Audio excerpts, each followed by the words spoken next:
Welcome to the Lara Jane Layton Show.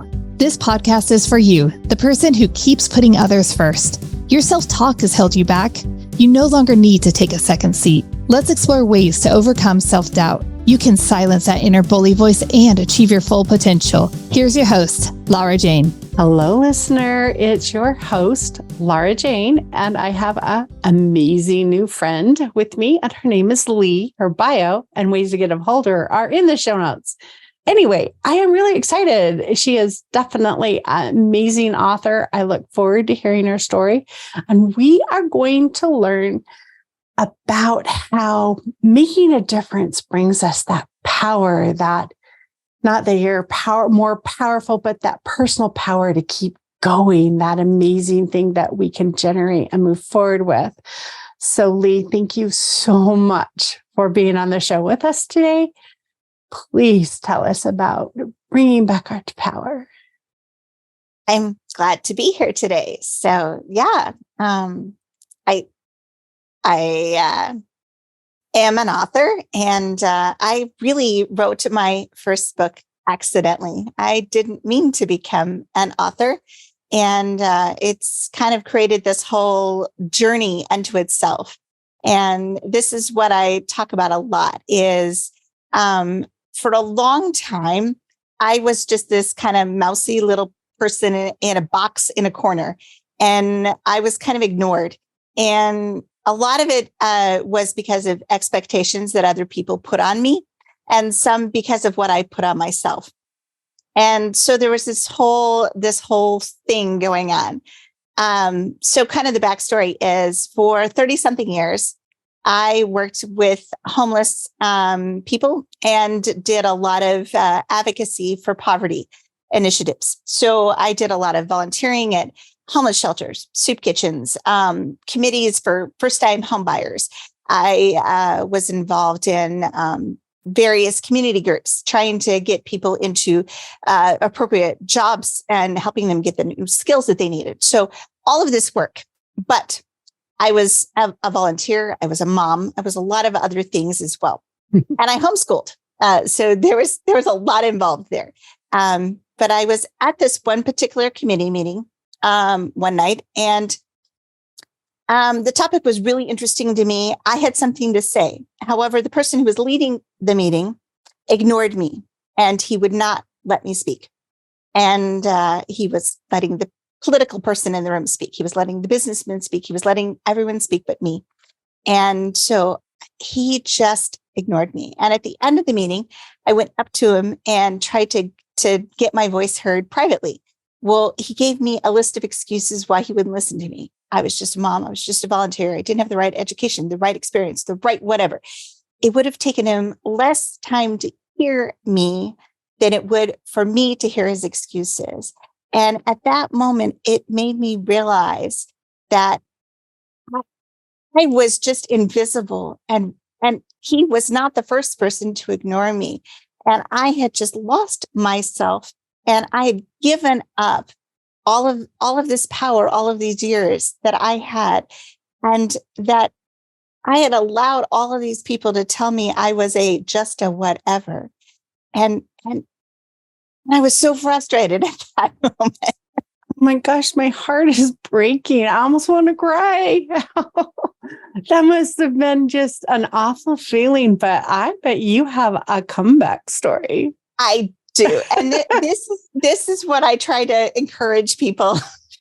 There's an encouraging, hopeful part of this. So I went home and I just started journaling.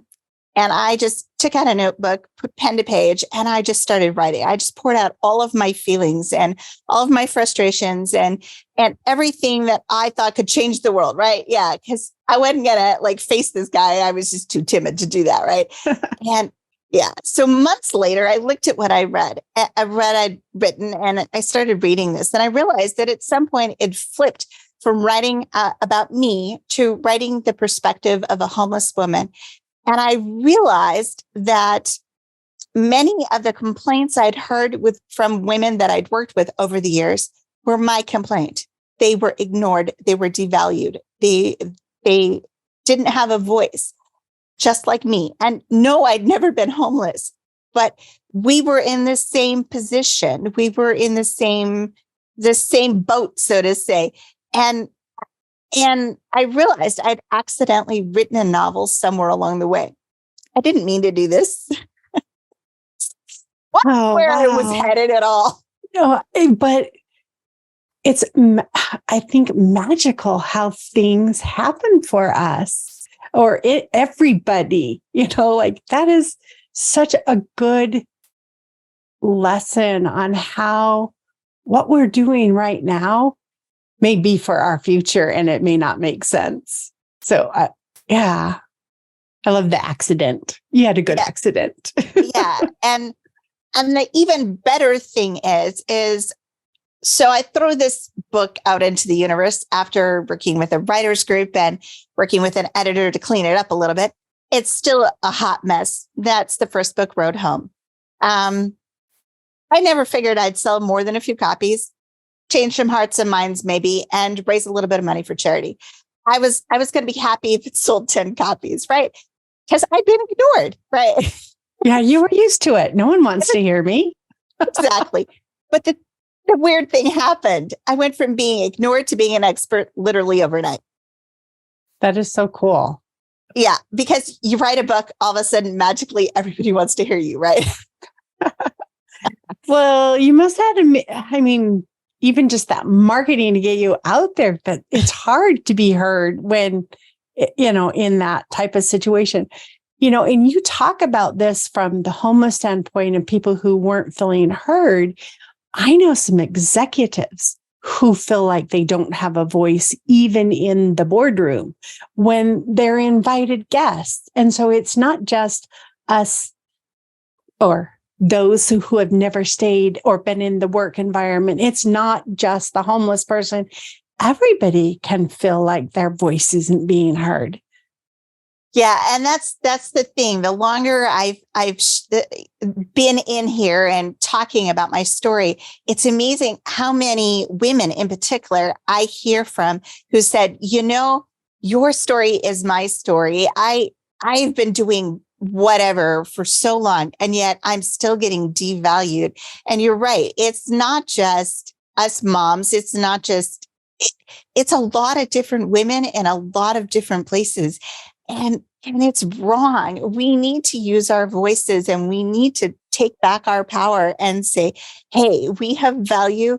We have a voice. We need to use it. No matter where we are, no matter what position we're in, we have something valuable to share and to give.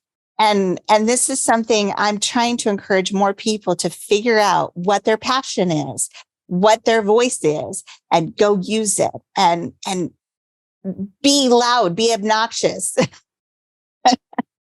Yeah, I love it because it's such a good message. We somehow grow up thinking what we have to say isn't important. And I don't know if it could be from parenting styles that always say, I'm always right, you're always wrong. Just follow my lead and be quiet. Then you get to be an adult and you never learned that process of getting a voice. And so I love your message that you're sharing with the world. And do you just, shouldn't say just because 4 books is amazing, but you have a picture of 4 books. So I'm assuming that you've published 4 at this point. Are they all this same type of message? Well, each book is a different character where they're facing a problem. They end up sharing their story with someone and then try to fix their problem. So each one has the same theme, but it's a different character. But I love that. So it's character based, and it is somebody who wasn't sharing their voice, who found the footing and the ability to stand up for themselves and take that power back of, I do have a voice and people do want to listen to me. It's amazing when that can switch inside to nobody wants to hear me, but somebody really is asking my opinion. That feels so good. Yeah. And I think I'm writing this way because this is how I am feeling now. And the more I'm asked to speak, the louder my voice is getting and the bigger my platform is getting, which is just amazing to me because, again, I went from being ignored at a small little community meeting in a small little town in the middle of nowhere, right? To now I am speaking at all these amazing places. I'm on podcasts. I've been on radio shows. I've been on television, for pity's sakes. So, it's amazing to me that when you allow your voice to be heard and you can speak and loud and proud and say, this is what my message is.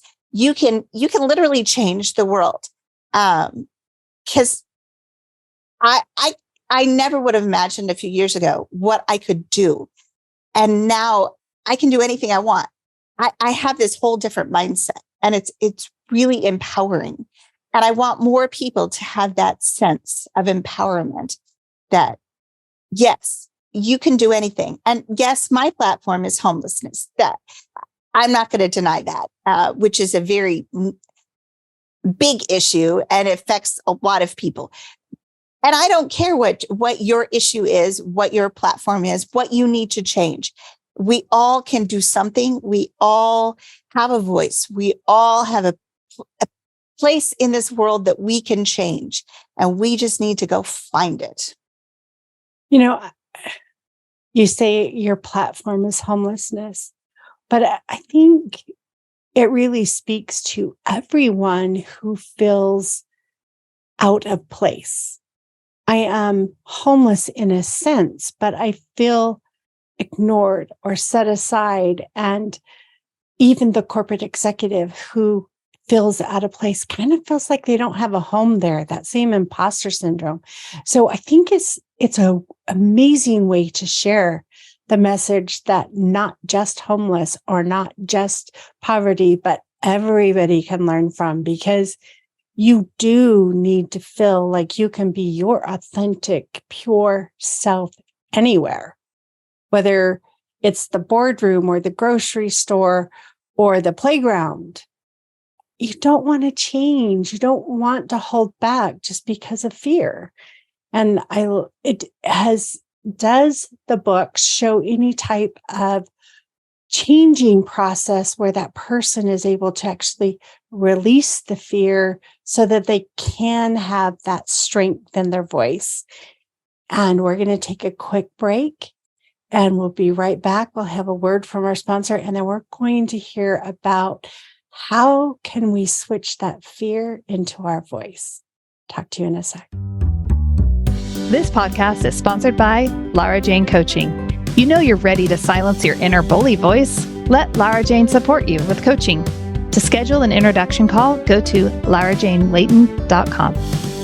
All right, we are back. And I really want to know this because I still suffer from that fear. I know, I have a podcast, but it's still that fear of, does somebody really want to listen to me? Do I really have a home?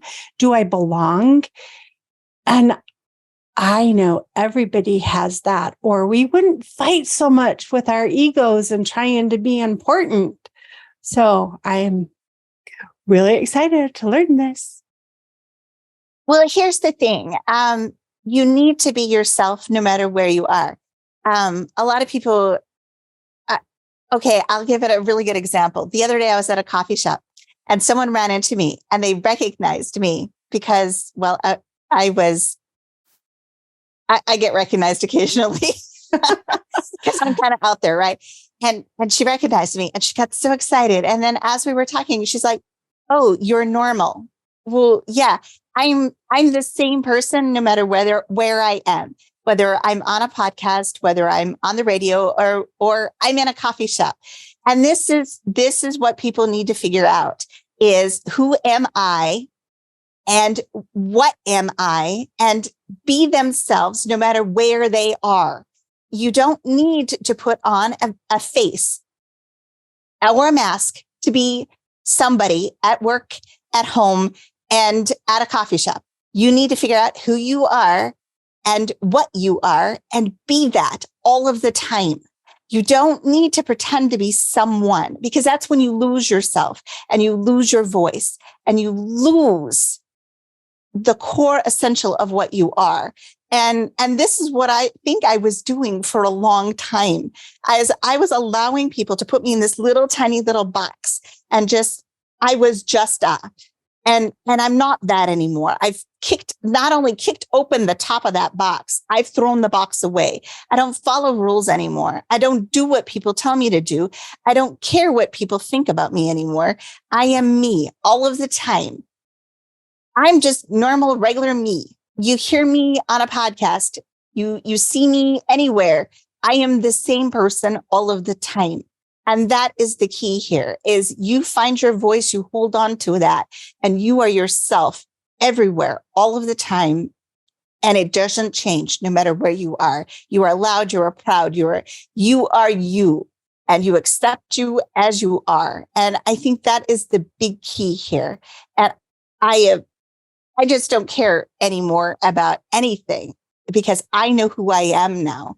And for a long time, I think I kind of lost myself, because I was striving so hard to fill all of these I was a mom. I was all of these things, but I didn't know who I was within myself. And I've now figured that out. And I'm living my best life now. And I'm so much happier and I'm so much freer, because I figured out who I am. And it's a big change, and it's a big shift. And a lot of people, when I started doing this, they thought I was going through a midlife crisis, because they didn't quite understand what was going on. Because my son was at that point where he was ready to leave the house, so I was about to be an empty nester. I was hitting almost 50, and they were like, "Oh, you're just going through a midlife crisis." No, it was a big whole shift in my mentality. They didn't understand what was going on. Right? That's amazing. Yeah, I love that. People recognize the shift and don't understand it because they're afraid also. They're afraid to take that next step. And it sounds like this one little spark really ignited an amazing flame within you and allowed you to take back the me hat. We have all these roles we play in society. I'm the mom, I'm the friend, I'm the neighbor, I'm the worker, and we have these hats. And I'm going to guess 90% of the women out there have the me hat in the very back of the corner that is loaded with dust, because they don't get to play that role any longer. And that has got to be our primary role in order for us to sustain and move forward and to be the you were meant to be. That is so beautiful, because I don't want a whole bunch of Lara Janes out there. That would be the most boring world no, I need excitement. I need difference. And until we can realize that our own personal me hat is unique and a blessing to all those around us, we're going to leave it hidden in that closet. And that transition's tough for a lot of people, because they've been so trained to hide, to do. You're going to be liked if you do for other people, not if you do for yourself. But if I don't do for other people, for myself, I can't keep doing for other people. That transition of, I know you did it, I know I've done it, but in my brain, I don't know that thing that lit the fire. And how do we get that spark lit so we can start feeling like ourselves and feel safe in our me hat? Well, I think everybody just needs to hit a point where they're ready to accept that they need a change. Because for a long time, I didn't even realize something was wrong. I thought everything was okay. And then I hit this point where, this guy just ignored me. And so I hit this point where I was just like, no, this is wrong. So I think we have to hit some point where we see this is not okay. And I think for most people, they just haven't hit this point, or they haven't heard somebody say, "Oh, I hit this point," and then that sparks in them. Oh, yeah, that's happened to me, and I just didn't realize that was a problem. But you're right when you say that if we ignore ourselves, we're not being fair to everyone around us. You know, if I had hit that point sooner, I would have been a better mother. I would have been a better volunteer.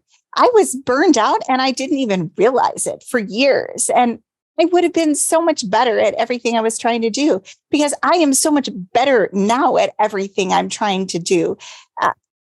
Because I know who I am. And so I want everyone to kind of hit this point sooner and realize that this is so important to figure out who you are and find your voice, because you are going to be 200% more effective at whatever you're doing if you figure this out. And this is so important.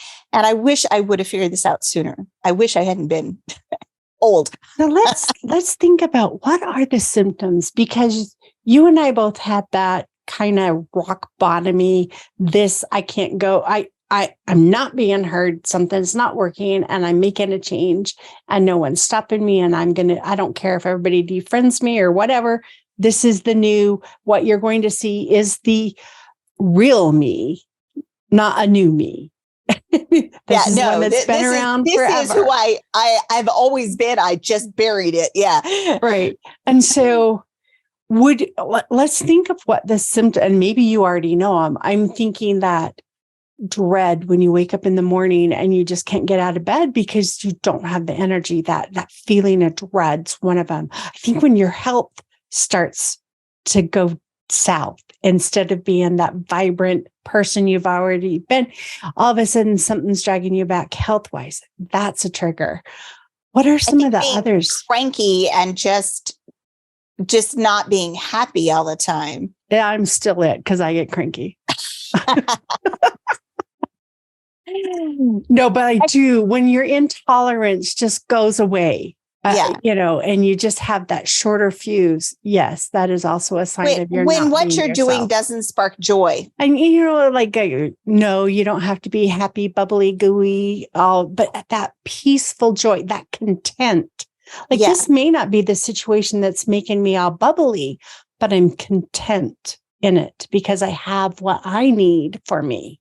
Right. Exactly. Yeah. I'm not saying you have to be this happy person all of the time, but that deep inner core that you are satisfied with where you are. Cause I have days where I'm just like a hot mess and it's okay because ultimately I know this author journey that I am on is the right path for me.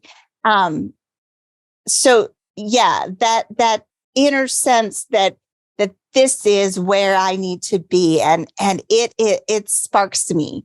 That is what you need to find. And if you have not found that, then yeah. I think sometimes, and maybe that was the accidental word you used there, but sometimes something just happens that just gives us that glimpse of what it could be like. And then you want that and you desire it. And you move towards it. But what if someone's not seeing the glimpse? How do we help them open their eyes and be adventurous to do something different than they're doing right now? Well, and see, this is part of the reason why I've started traveling so much is I think a lot of people, especially Americans, don't take the time to step back and breathe. Americans are so wrapped up in being busy for the sake of being busy. And I think if more people would just take a step back and slow down for a hot minute, I think they would realize some of what's going on in their lives and some of what's causing some of these problems. But we are so wrapped up and busy. And I think that was part of my problem for years too. I was always doing something. I was always going somewhere. I was at this meeting, that meeting. I was homeschooling. I was a mom. I was a single mom at that. So I think we're so wrapped up and busy that we cannot see what problems may be out there because we don't take the time to breathe for 5 seconds. Yeah, I think Americans, and I'm generalizing and pointing fingers, and this isn't fair, but we feel like busy is what's acceptable. And if someone's sitting in the shade, enjoying their backyard, doing nothing, I'm sorry, people judge them. Now, you're free when you don't give a crap whether someone's judging you or not, and you're happy. I'm taking care of myself in the backyard, chilling. But people are judgy, and people don't want to be judged. And until you can say, think what you want, I need to be me. And I think that until you make that choice, you're kind of stuck. Yeah. And this is why I encourage people to travel to Europe, because in Europe, there is no judgment. If you sit at a cafe for 6 hours and drink after drink, and just people watch sitting on the patio at a lovely cafe and just watch everyone walking by, there is no judgment, because they have a different mentality and a different attitude. And so because there is no judgment at all. And this is part of the reason why I love Europe. Anyways, we're all good. No, I think is absolutely a stunning, beautiful, perfect message. And I have to admit, when I first saw your book, Words and stuff, I felt like it was a message for traveling the world. What I've heard is it's an amazing message of traveling to the destination that you need to be on, and that is the destination of you. The you who you are, and how do I get from having from feeling like I have to wear all these fake masks to make everybody else happy, to being okay with the mask you're on. And that is the most beautiful journey that anyone can be on, is to bring back their own personal power. And I am elated that you have been on the show. I think this is a much needed message for everyone, and not just poverty or homeless people. Your message is amazing for everybody. Is find yourself, be yourself. And if someone judges you, understand that's their weakness. They don't understand yet, and that's their path, and let them. Mel Robbins has a little 30-second thing, I don't know, that she keeps saying, let them. Who cares if they didn't invite you to the party? Let them. It's not yours to have to worry about. Just be you, your beautiful self. So my heart's so, what is the word? I can't describe it. It just feels happy that your message is out there. I'm so excited that you are touching people's hearts, and that you are sharing your voice, and that you made the turnaround. And I love you. You are amazing. Thank you. So do you have any last minute words of wisdom that you would like to share with our listener? Well, I like to say that every life is a journey, and you just never know where it's going to take you. So just breathe and go live. Well, I love it. Breathe and go live. Listener, Lee and I are not medical or mental professionals. We are here for entertainment purposes. We're people who have been there. We've been at the bottom, and we've struggled our way back. And we want to share with you anything that we can do to help you find your voice. Talk to you on the next episode. Are you tired of waking up exhausted? You are not alone. If you're looking to take your life back, let's start with the simple step of adjusting your self-talk. Stay tuned for the next episode with your host, Lara Jane. Remember to follow the show so you don't miss a next simple step that you can use to feel more confident. And please leave an honest review.